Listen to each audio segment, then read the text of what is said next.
Rapist emergency, what's the location? Bar train station, Bar, please. In a public phone box. There's blood everywhere. I've just been raped and attacked. He put the shit out of me. I'm bleeding everywhere. Okay, stay on the line for me. I've got officers coming to you, please don't move.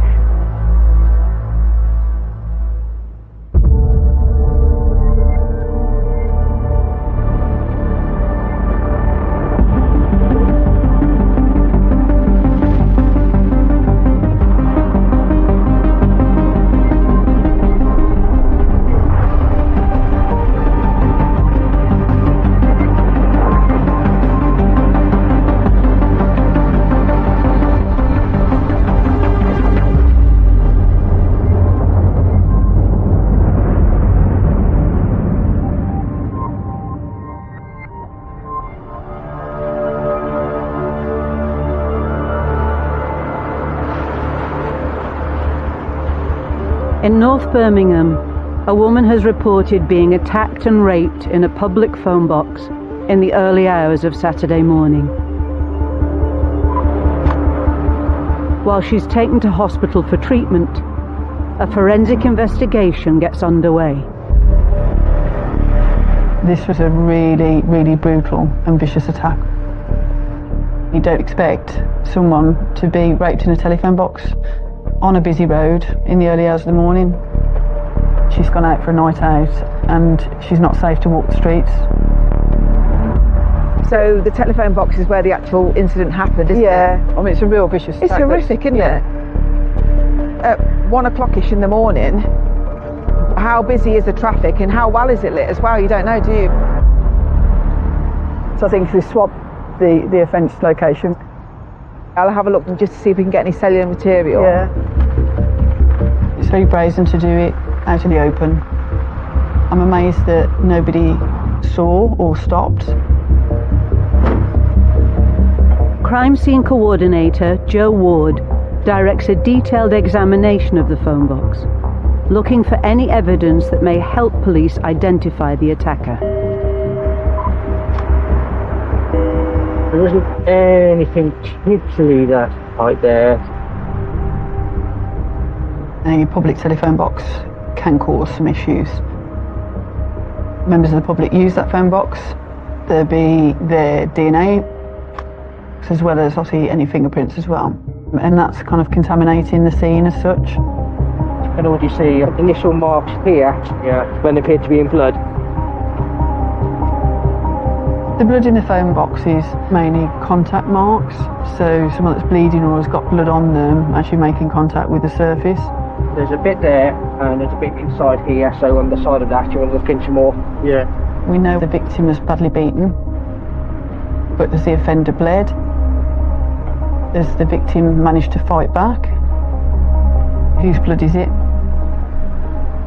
We really need to identify quickly who is responsible for this offence.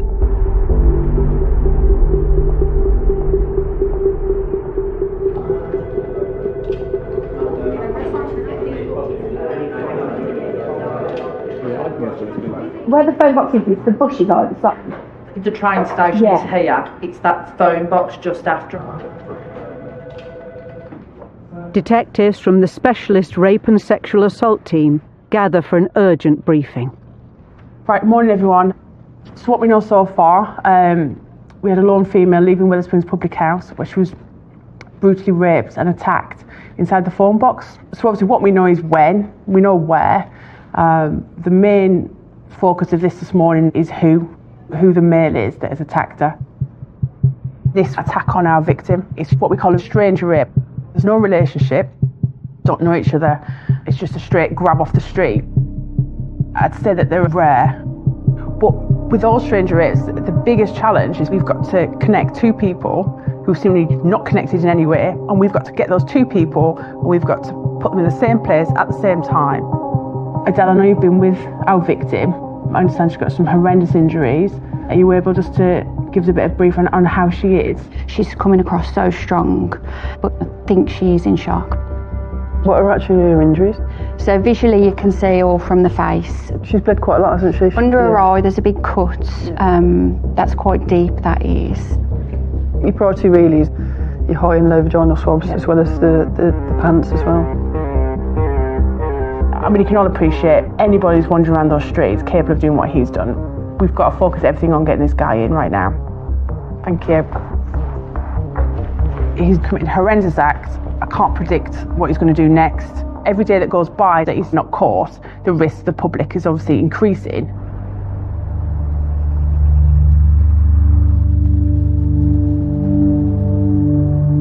After receiving hospital treatment, the victim is brought for a detailed forensic medical examination. The victim is so brave to come forward and report this incident. Are you okay? I'm just going to raise your gown a little bit. When dealing with the rape case, the victim themselves are actually classed as a scene. We advise, not to wash, not to go to the toilet, because we can get forensic evidence from them, DNA from intimate swabs, or from clothing. If you're uncomfortable at any point, tell me and I will stop, okay? You do really well. Understandably, the victim has gone through something so horrific and so traumatic, and we have to work at the bare speed. Now I'm just going to take the samples. It's just the tip of the swab. But we have a forensic window to gather the best forensic evidence before DNA starts to degrade and can be contaminated. So time is of the essence. Once intimate samples have been collected, So I'm just going to take that underwear. items of clothing are also taken to be forensically processed at a specialist lab. From the clothing, we may get semen, but also cellular DNA, as the offenders actually touch the victim's clothing. I'm hopeful, but there's never any guarantees. The next priority for detectives is to get a full account of the attack from the victim. Right. I am Police Staff Investigation Officer Powell, but call me Adele. Okay. Sorry to put you through all of this. We know how stressful these are. The victim's gone through a traumatic incident. We are asking somebody to sit down in front of a perfect stranger and talk about the most traumatic experience of their lives. But it's important for us to get the account from that victim really early on, because there's bits that she can add that we can never get from anywhere else. I need you to tell me in as much detail as you can, everything you can remember. I think I'm just trying to absorb what happened to myself. Yeah, of course. I went to give a gift to a friend whose birthday it was at the pub in Perry Bar, and then when it closed, 1:30, I left and started walking towards the train station.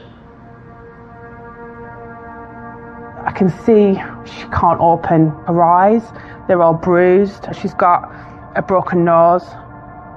When you're looking at her injuries, the level of violence used, reliving it and talking through it, you can just exacerbate their trauma. So you've got to guide the victim. I felt someone grab me. Where? Sorry? Where did they grab you? They grabbed me from behind and pushed me in the phone box.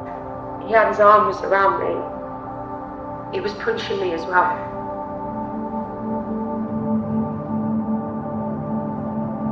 And with one hand, he took my skirt and my leggings down.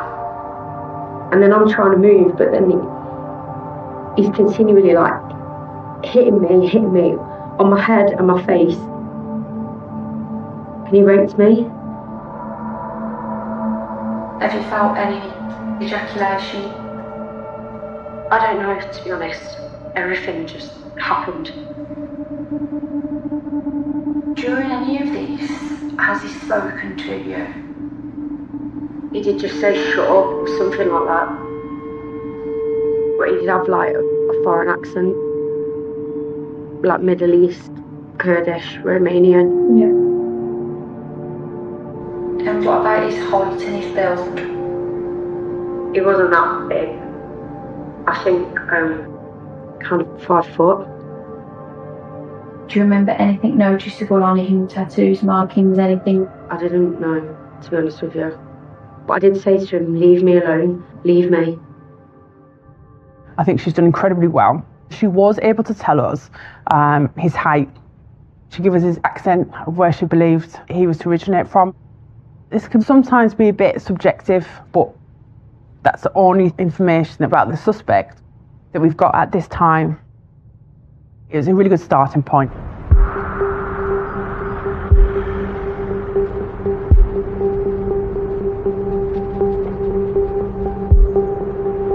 There's a bit there and there's a bit here. There might be some more on the inside.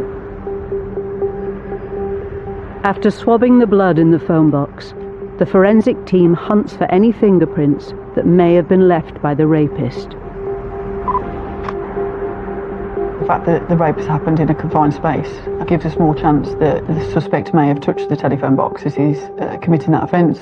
What we'd be looking for is there any fingerprints in blood?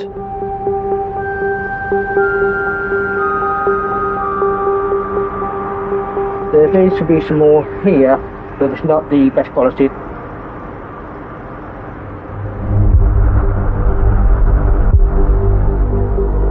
To improve the visibility of any prints, investigators apply chemical dyes that react with proteins found in blood.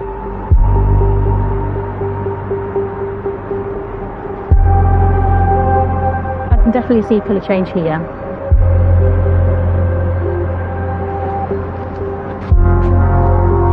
There's a few good ones there. And that one there. Then we switch detail on the inside. They identify a cluster of fingerprints on the outside of the frame. Originally the fingerprints were very faint when we had taken them beforehand and appeared to be in blood, but with the dye reagent to actually bring out the contrast, which should be better for identification purposes for the fingerprint bureau. Photos of the enhanced prints are fast-tracked to the Fingerprint Bureau to check against the police national computer. Is this the biggest mistake he's made? Because this could be what identifies him.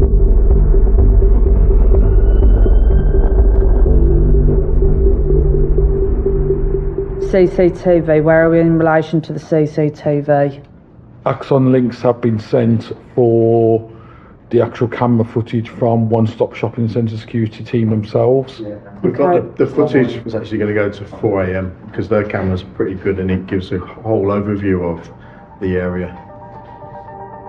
Birmingham is swamped in CCTV, but it comes with its own challenges. There is a lot of cameras around traffic, routes, buses, things like that. Potentially hundreds of hours of footage. You can never make any guarantees in terms of what you're going to find. Digital media investigator Rob McKinnon is tasked with scrutinising CCTV of the area around the crime scene. You do need to be patient, you need to have attention to detail, because you may be looking for one thing, but you need to record what else you see, because anything could end up down the line being relevant. To narrow down the victim's movements on the night, detectives are dispatched to the pub she left moments before the attack. So at the minute we've just got a entrance foyer camera and then the middle area camera. Okay. Quite often cameras, especially older cameras, the night footage will be of much lower quality. Makes it much more difficult to do things like facial recognition, makes it more difficult to get an image that would be suitable for release to the public. Is there a camera by the fruit machine? It's not the greatest one, as that one. Okay. You get differences in colours, so the way that the pixels sometimes blur together during movement can make it difficult to identify what is actually happening. Do you reckon you probably have better footage as well to clear it in the At a push.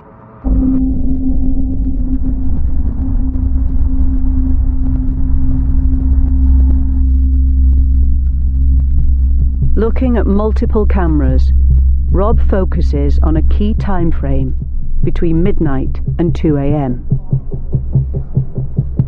We're aware that the victim came from the pub before the offence. That gives us a starting point. So we can look at CCTV that covers that area to identify when it is the suspect and the victim are first become aware of each other. Is this the side of the train station? Yeah. This isn't far away from the Spoons, isn't it, really? It's just the other side of the road, yeah. We're looking for people that are acting in a way that doesn't make a lot of sense. You know, people standing around by themselves, maybe watching. So this is at 1:26. He hangs around for a few more minutes. At this point, the victim is still in the Wetherspoons. Rob homes in on a man. But he wanders off up here. And tracks him loitering between the pub and the phone box. The victim comes out.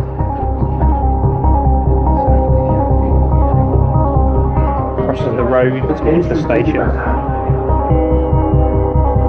And at about 1:43, the same man walks up this way, which is the time when the victim is going towards the station.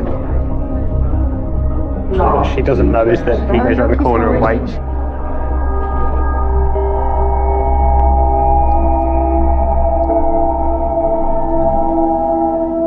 He walks away. This is our victim, now walking in the same direction. The next camera shows the attack taking place.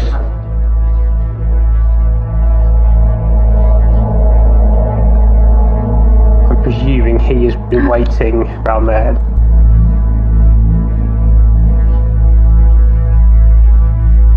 It's the worst footage I've ever seen. It's the level of violence and the continuation of that violence. You can't get emotionally involved in every single piece of footage that you watch, but there's some that will stick with you, and this is certainly one that will stick with me. I tend to try and channel it almost into that determination to find whoever it is that's done this. You see him run back past the same camera. After the attack, the offender runs out of range of the street cameras and disappears. I can honestly say that in 24 years of policing, I've not watched a piece of footage that has impacted like this has. But as horrendous as the offence was, we have to take positives from his brazenness and his violence, because hopefully he's left the forensic evidence that he may not necessarily have left should it have been more of a thought out or controlled attack. Despite having CCTV of the attack, the image is not clear enough for police to identify the offender.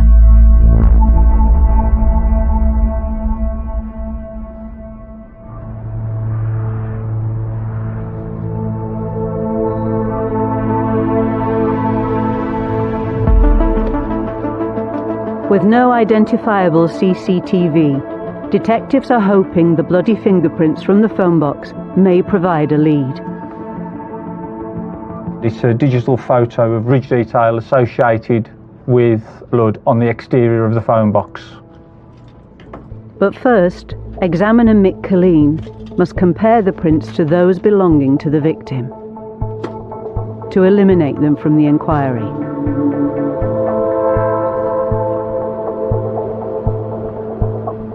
So the first distinctive characteristic we see is a ridge that's flowing, then ends, what we call a ridge ending, and then the ridge ending appears in the same formation sequence in the victim's set of fingerprints. From that first characteristic, there is one intervening ridge, then a further ridge ending, and then another intervening ridge, and then another ridge ending.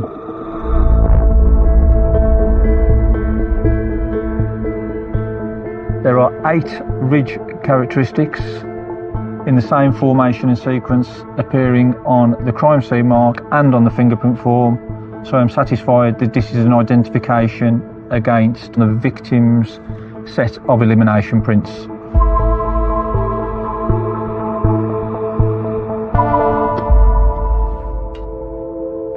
24 hours after the attack, and with the rapist still at large, Joe and Emma meet for an urgent review of the case.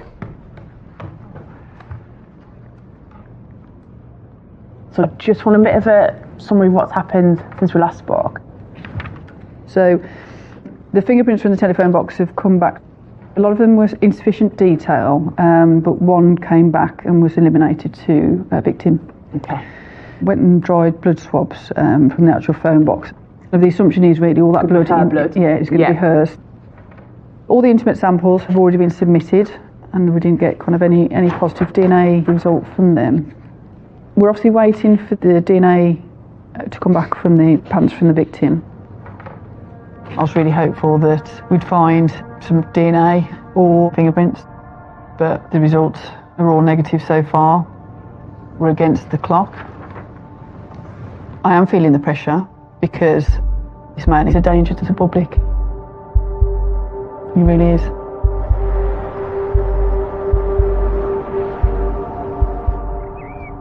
.30, let's get the very latest local news for Birmingham now with Sean Moore.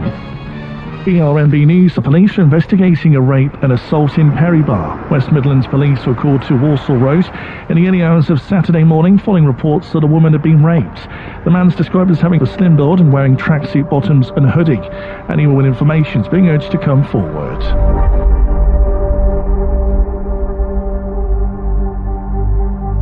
Detectives Emma and Adele have now received CCTV from the pub the victim was in before the attack.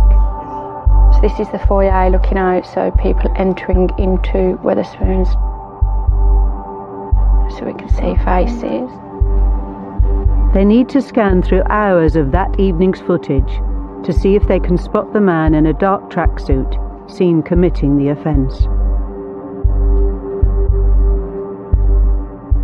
I know that she's in the Wetherspoons pub. What I don't know, and the questions I need to ask is, where is he coming to all of this? Is he drinking in the pub? Has he seen her in there before? Has there been any previous contact between them? We can see sort of what clothing he was wearing at the time of the attack, give us a starting point. There's some guys hovering around here.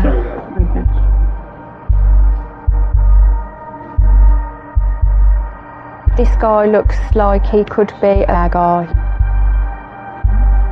Same tracksuit, same trainers. A man matching the description given by the victim enters the pub just after midnight. That's our guy who's come straight in. He's looked at the male toilet, then he's gone straight into the female toilet. So he's gone into the women's toilets? Yeah. Let's see how long he's in there for. 10 seconds. 15 seconds. He's coming back out now. And he's gone into the men's? Yeah. He's just peering, watching the bar area. What's he looking for? Is his hand? His hand's on his crotch. I'd say he's masturbating there. It's really disturbing, isn't it? I think he's getting himself excited at the thought of attacking. That is predatory behaviour.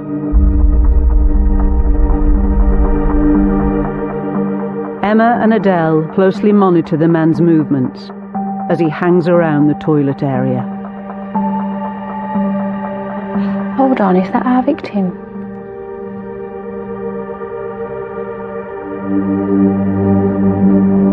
He's coming back in. He's not even looking or trying to go to the men's this time. He's gone straight into the women's.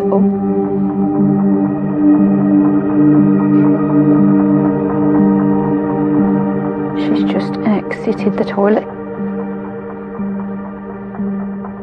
He doesn't know that. He still thinks she's in those toilets. I think he's followed her into the toilet. It's really terrifying to watch that. He's targeted her. At 1:20 a.m, the man can be seen exiting the pub, shortly before the victim leaves. So I'm happy from the footage that we've watched now. We've got some really good imagery that we can use for press release for public and also between the officers. The images of the man wanted in connection with the rape are circulated in a force-wide alert. Got an image. Yeah. I'm going to send this through to you. And urgently released to the public. If you've got it in you to rape somebody, my opinion is the chances are that that's just a one-off, so we have to catch that person before we're able to do it to anybody else.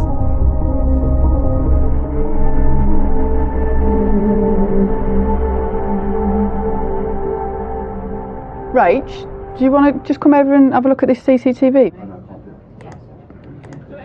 It shows our suspect actually punches the bus stop. While reviewing CCTV for any further forensic leads, Joe has spotted the suspect shortly before the attack. This actual telephone box here is where our victim was raped, and he gives it a real hard punch. And he might have even cut the skin. Yeah. The offender, he's clearly got some anger issues, the way he was walking. And he's really punched this bus stop quite hard. He may have cut himself, so there may be blood on the bus stop itself. I'm thinking forensic opportunity straight away.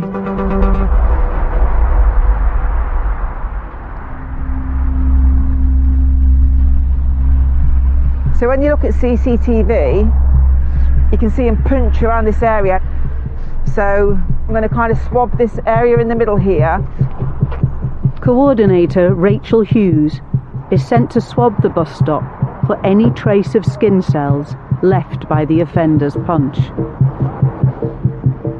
Unfortunately, there's no trace of any blood at all, so hopefully get some sort of cellular material from there. This bus stop is obviously open to the elements. With it raining, there's a possibility they could wash away evidence. Time goes on, DNA deteriorates, so, you know, time is the essence, really.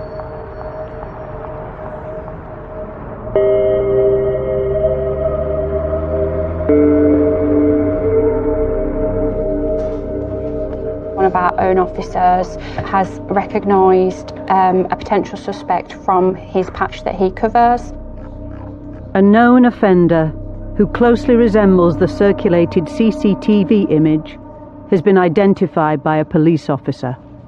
So we're just doing some intel checks on this person now. He was interviewed in relation to an assault with intent to cause serious harm at the end of 2019. Again then, a malicious wounding at the end of 2017. Interviewed again for another assault with intent to cause serious harm.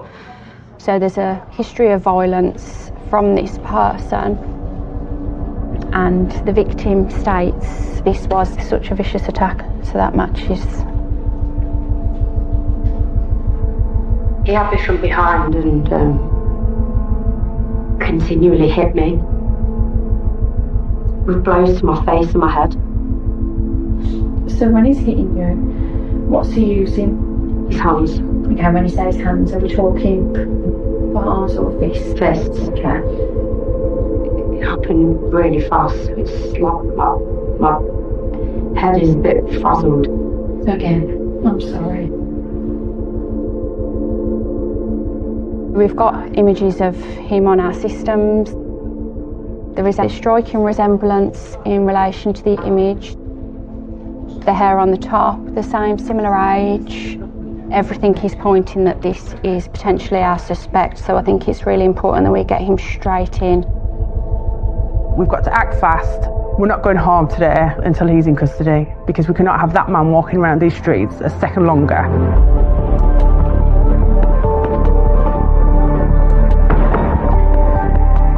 An arrest team heads directly to the suspect's address.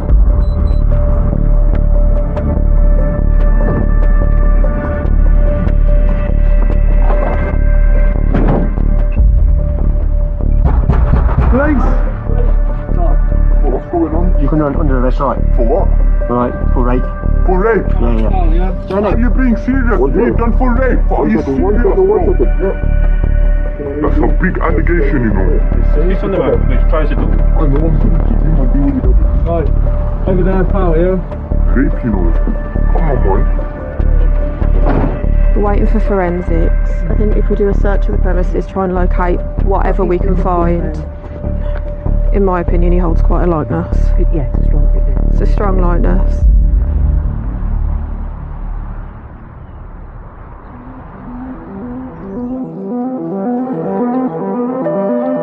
Two and a half days after the rape, police have a suspect in custody. What's been arrested for? Rape. This is nice. Is the proof of this? Have you got proof of this?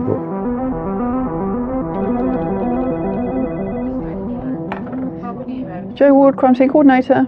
Hi Joe, it's Adelia from Rasa. So I'd like to speak to you in relation to the guy that we've got in custody already. So we need to obviously come up with a bit of a forensic strategy. Yeah. When we get a suspect in custody for a sexual offence, what we're looking for is any trace of DNA that belongs to the victim. The offender is caught on CCTV, which is circumstantial, because the picture may not be clear or people view CCTV differently from person to person. So I'm really conscious of trying to get as much forensic evidence to provide that link between the suspect and victim. Obviously, because she was punched quite a few times, I'll get the exercise to photograph the palms and the backs of the hands. We'll do like a fingernail clippings and also kind of scrapings as well. Her DNA under his nails underneath, and it may be that even though he's washed his hands, there still may be some kind of blood still underneath his nails. And I presume you're doing the sexual swabs, are you? They're going to be done, are they? Yep, he's in a dry cell and we're going to complete all of those with the medical staff at the custody. Brilliant.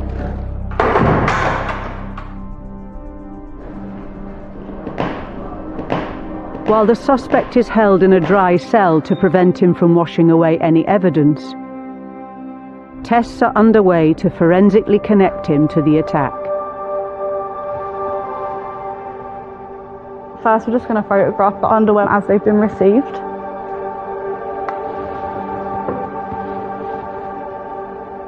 What we're looking for is any trace of semen, because hopefully we would be able to get DNA from the actual semen, or there may be some cellular DNA that's transferred from his hands where, you know, he's touched the underwear and pulled the underwear off.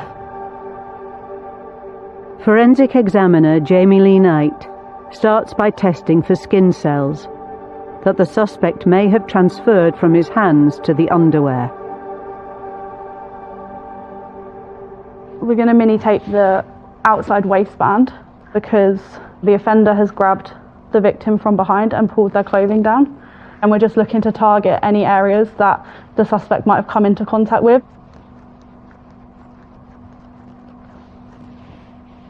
Now that the cellular's been taken, on to screening for semen. So I'm just making sure that the item is wet enough for any semen staining that's present to be transferred to the blotting paper. Next, the blotting paper is tested for the presence of semen. If acid phosphatase is present, we'll get a purple reaction come up on the blotting paper.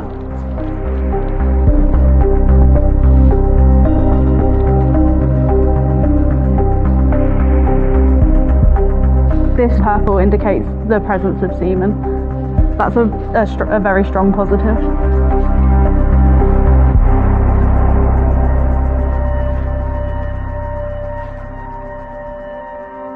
While the underwear will undergo further testing to look for the offender's DNA, detectives are preparing to question the suspect. I've got a lot of questions that is going to be asked of him. Our suspicions are that it's him. It's on him to tell us where he was, to prove to us that that's not him that's committed that attack.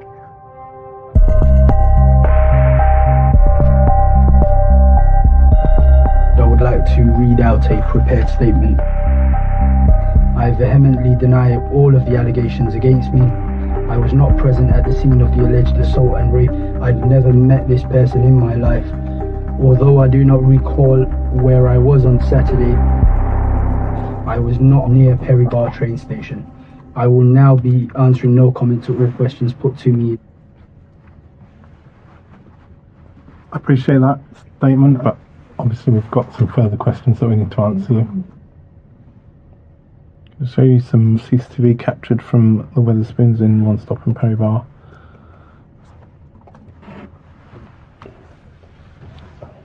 Do you recognise the male there? No comment. Is that you? No comment. Is there anybody that you were with that could verify where you were and that you weren't there? No comment. So you say this is a case of mistaken identity. However, you can't tell me what you were doing. You can't offer me any names of anybody that will be able to verify your whereabouts. It's hard to believe. I don't know, it might just be my opinion, but it's hard to believe that you can't remember what you're doing on Friday night. Is there any reason why you wouldn't want to remember that? No comment. If someone goes no comment, I think what you're hiding, if you're innocent, why have you not given an account? Why have you not told the officers where you were so that they can then check that and this would all be over?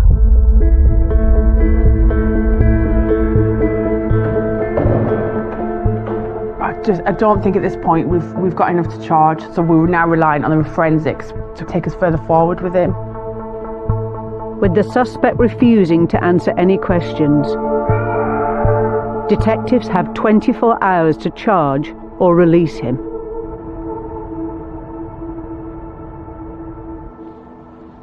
So I'm just going to cut a strip out of this top layer. At Eurofin's laboratory, Jamie Lee concentrates on the section of underwear which tested positive for semen, in a bid to find any sperm heads containing the suspect's DNA. We tease apart the fibres. So basically if there's any sperm heads trapped within them, just making sure that when we put our reagents onto them, it's the best possible chance of them being released. A centrifuge machine is used to separate the more dense sperm particles.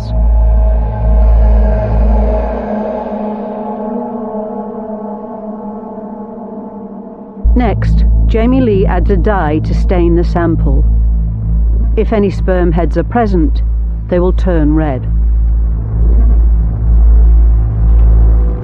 It's really faint. There's 80 to 300 million sperm heads in an average ejaculation. But on this slide, I can only see a single sperm head. Forensic science has come on massively since I joined. From needing quite a large amount to obtain a DNA profile, you need a pinhead size. But in this case, we've got one sperm head and it's a difficult process. So I'm really hoping that the scientists can actually still work with that and be able to achieve a DNA profile that matches this person in custody. While the single sperm head is fast-tracked for DNA extraction and profiling, Joe reviews evidence from the suspect.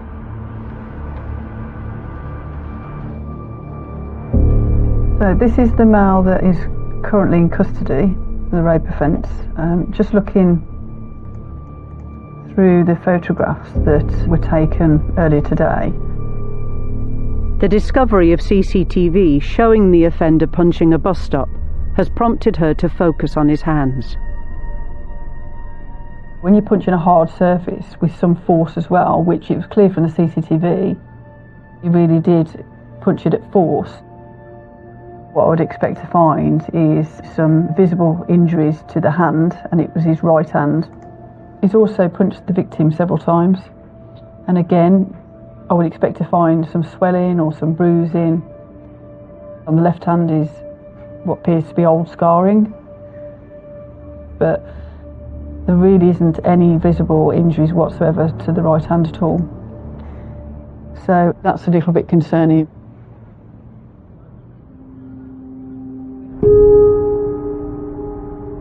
Joe, there's some issues with Yeah, lack I of mean, injuries. we've obviously, from the level of injuries that she's got and how many times he's actually punched her, I would have expected some kind of injury to his hands.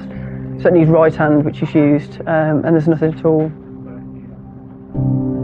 The victim states to me during her interview that he's definitely either Kurdish, Romanian. She said that type of accent. And having listened to the interview, the guy they've just interviewed, unless he's put on an accent the whole way through it, he definitely does not have an East European accent. There's just a few things now that are just starting to give me concern about the guy in custody. So we've got someone in custody, and at this moment, we haven't got anything but an identification to put him there.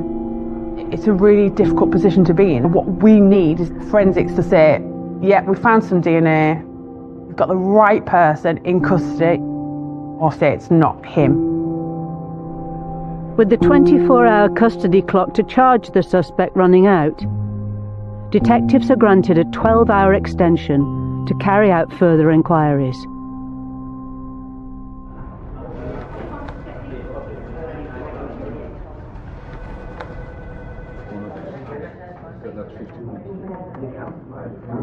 So the first footage we've got after the offence, he starts to walk up Birchfield Road. With the suspect giving no account of his movements, Rob is trying to further pinpoint where he went after the attack by widening the CCTV search radius to 3 miles from the phone box. It's a very manual, very time-consuming part of the job.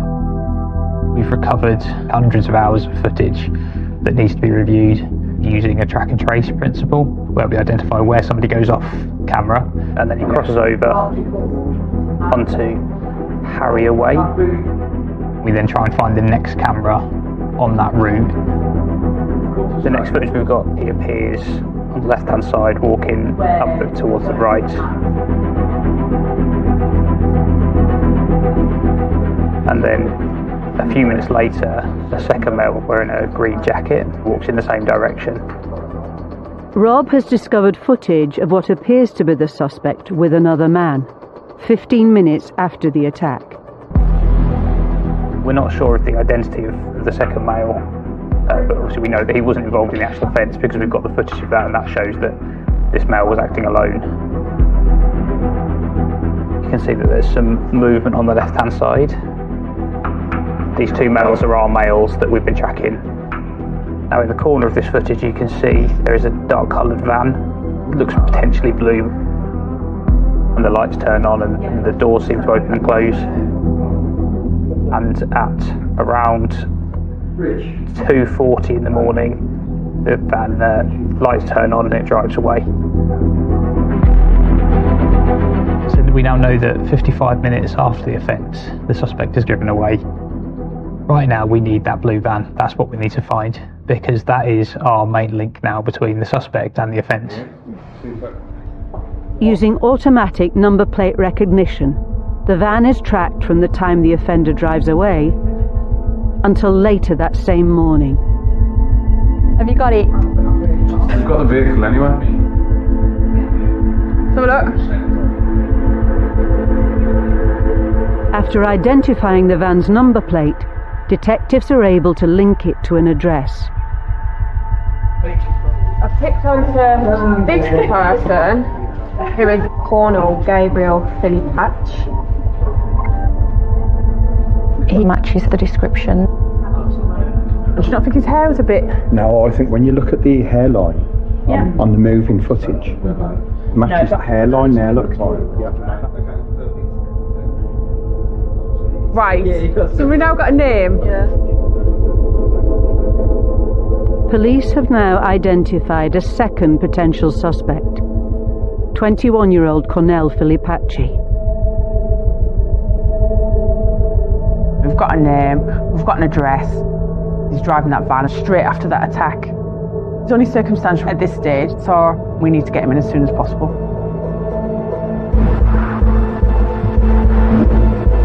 Despite police already having a man in custody, an order is issued for Philippatch's immediate arrest.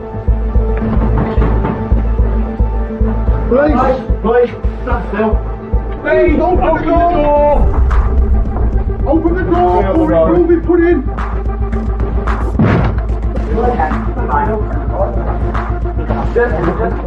Nothing's clear. What we got? Is that a man? Yeah. Okay, you're under arrest on suspicion of rape. Oh, stand up. Turn around, sit down. What's your name? Cornel. Huh? Cornel.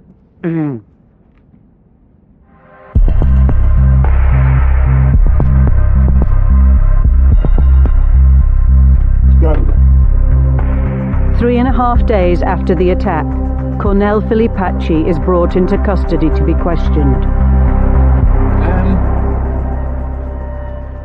What's your name, please? This was details there. They gave me in the holding cell. Yeah. So Cornel, yeah? And the offence is? Rape.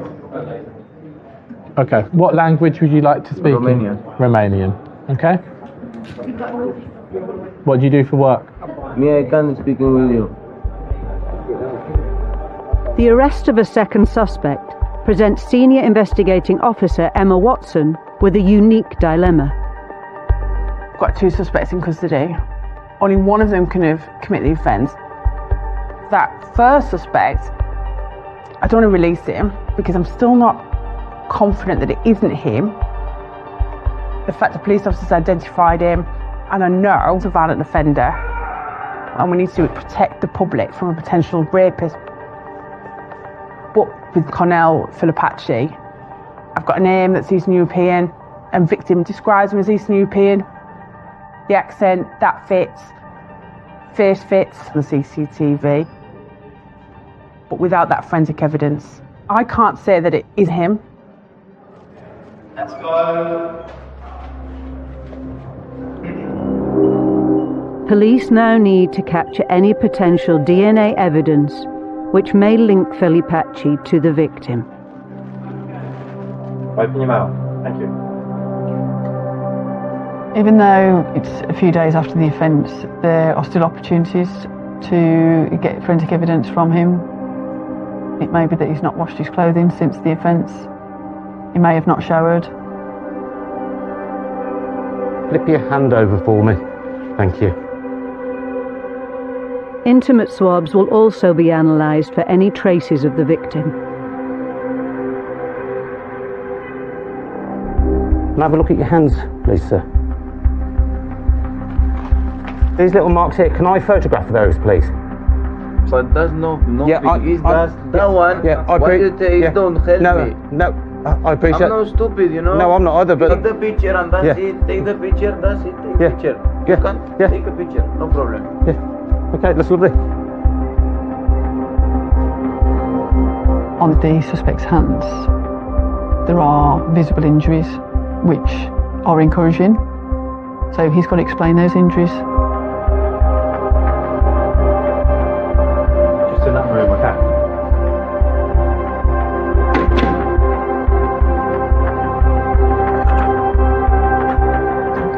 Can I ask you to state your full name, please? Cornel Filipacci. You were arrested for the offence of rape. Where were you the late night of 17th of January and early hours up to 7 a.m. the 18th of January? No comment. So that evening, did you visit a Wetherspoons public house? No comment. So the footage there shows, I believe it's yourself, hit No the comment. female 3 times to the face and the head. Is that you in that footage? No comment. Did you drag her to a phone box? Did you pull her underwear down? Did you vaginally rape this female? No comment. Does this kind of thing excite you? Preying on vulnerable lone females on the street? No comment. I'm just so frustrated that the best evidence that we've got at this time is only circumstantial with the CCTV. Just can't get clear enough CCTV to identify which ones commit the offence. Unless forensic tests come back conclusively linking one man to the attack, detectives may have to release both suspects.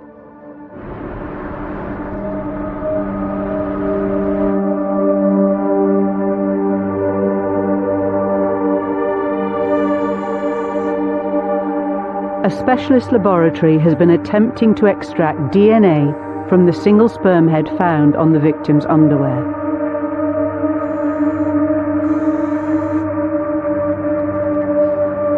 Joe has been sent their report.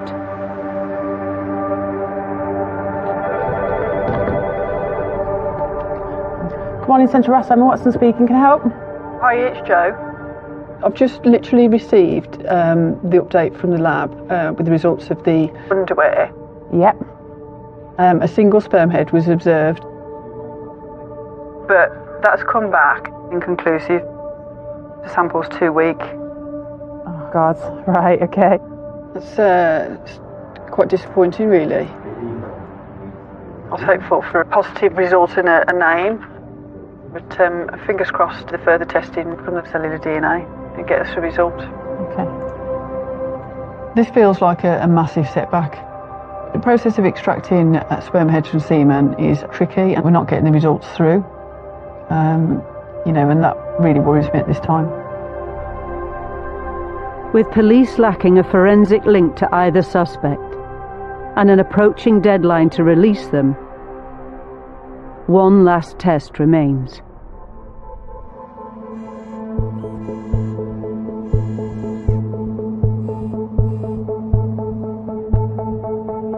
A full DNA profile has been extracted from skin cells on the underwear touched by the attacker. So we've had a clear major, which is matching the female, and then you've got these additional components which indicate only the presence of one more person. Senior reporter Charlotte Hargreaves now checks to see if the profile matches either suspect. So we can do a direct comparison to the DNA profile of the initial suspect. So here he's a 21.227, and coming to the crime stain result, there's no 21.2 and there's no 27. This area he's a 14.215 here, and then if I go on to the crime stain, there's no 14.2 or 15. This individual has not contributed DNA to this result.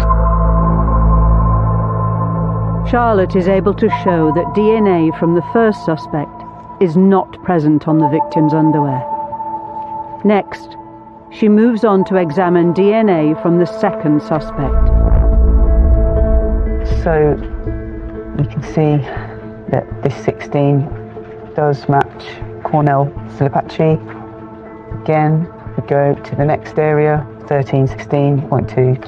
So you can see that those two DNA components are represented here. All the way through, you can see that all of his components are represented in these smaller ones.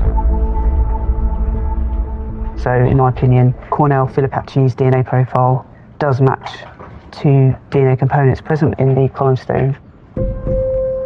Analysis of these findings shows that the DNA result is 1 billion times more likely to be from Cornell Filipacci than not. Hello, Joe, you alright? Yeah, not too bad, thank you. I've got some really good news. Oh, brill. The samples taken from the underwear, they've obviously been compared and it's actually matched Cornell Filipacci. So really pleased.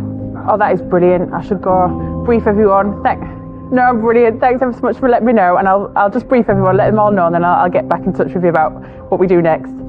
This is the forensic evidence that we were waiting for that has tied it all together to get the news in that you've got the right person in custody. It can't be anyone else. To be able to go tell the victim that we've got him it's just such a relief. So you're fitting us to be released, yeah?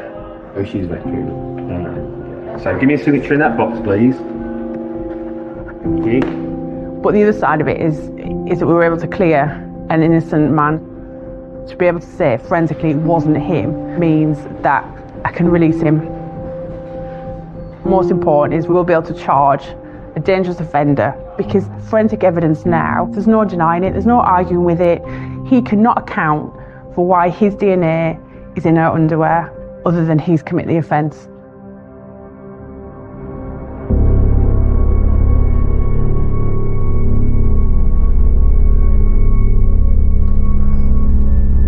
Okay, so Cornell, you will be charged with the offences that have been authorised by the Crown Prosecution Service. So the first offence is an offence of rape. The second charge is one of GBH with intent. You will be aware of how serious these charges are. Is there anything else that you want to say? No. There's lots of emotions to go through your head. I think the level of violence that was used really put an urgency on it. The officer will take you back to your cell now. I certainly didn't feel they had any remorse or any regret about what had happened. The important thing now is the person that we believe has committed this offence is off the streets.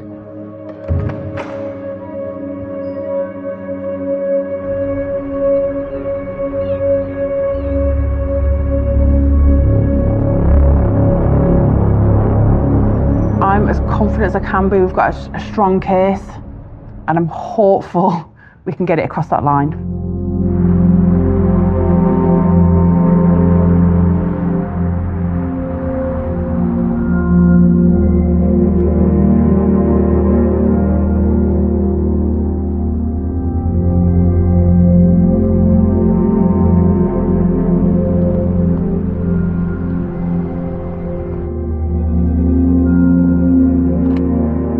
Hi Joe, we're just out of court. All done and dusted, 15 years, reduced to 10 on his early guilty plea. So, great work, all done, really good evidence. Oh, that's brilliant news. Really, really pleased that we've obviously got justice for the victim. This case for me has been a bit of a roller coaster. You know, I was quite concerned at one point that we weren't going to be able to get any DNA from the underwear. So it's a massive relief. Forensics was crucial in this investigation. It put a violent and dangerous male behind bars. The evidence was that strong that Cornell has felt, you know, he had no alternative but to plead guilty. Of course, we can't forget the most important person in all of this, and that's our victim. It can't be easy, and I know you never get over something like this, but I can just hope that this is the start of her rebuilding her life and her future.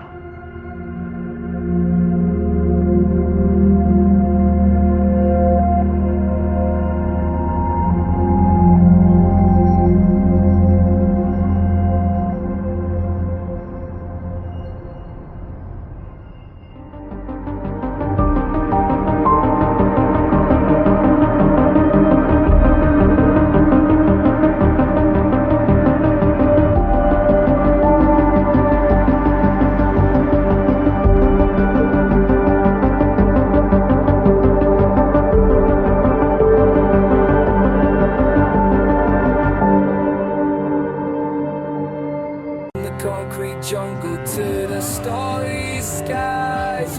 We chase our passions, reaching for highs. Born in the city where the lights shine bright. Every day's a battle, but we fight the good fight. We grind and hustle, no time for rest.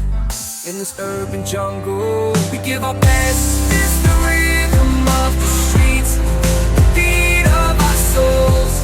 In the city of dreams, where the story unfolds. We rise and fall, but we stand tall. In the concrete jungle, we give our all.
不知道刚才车上怎么说的？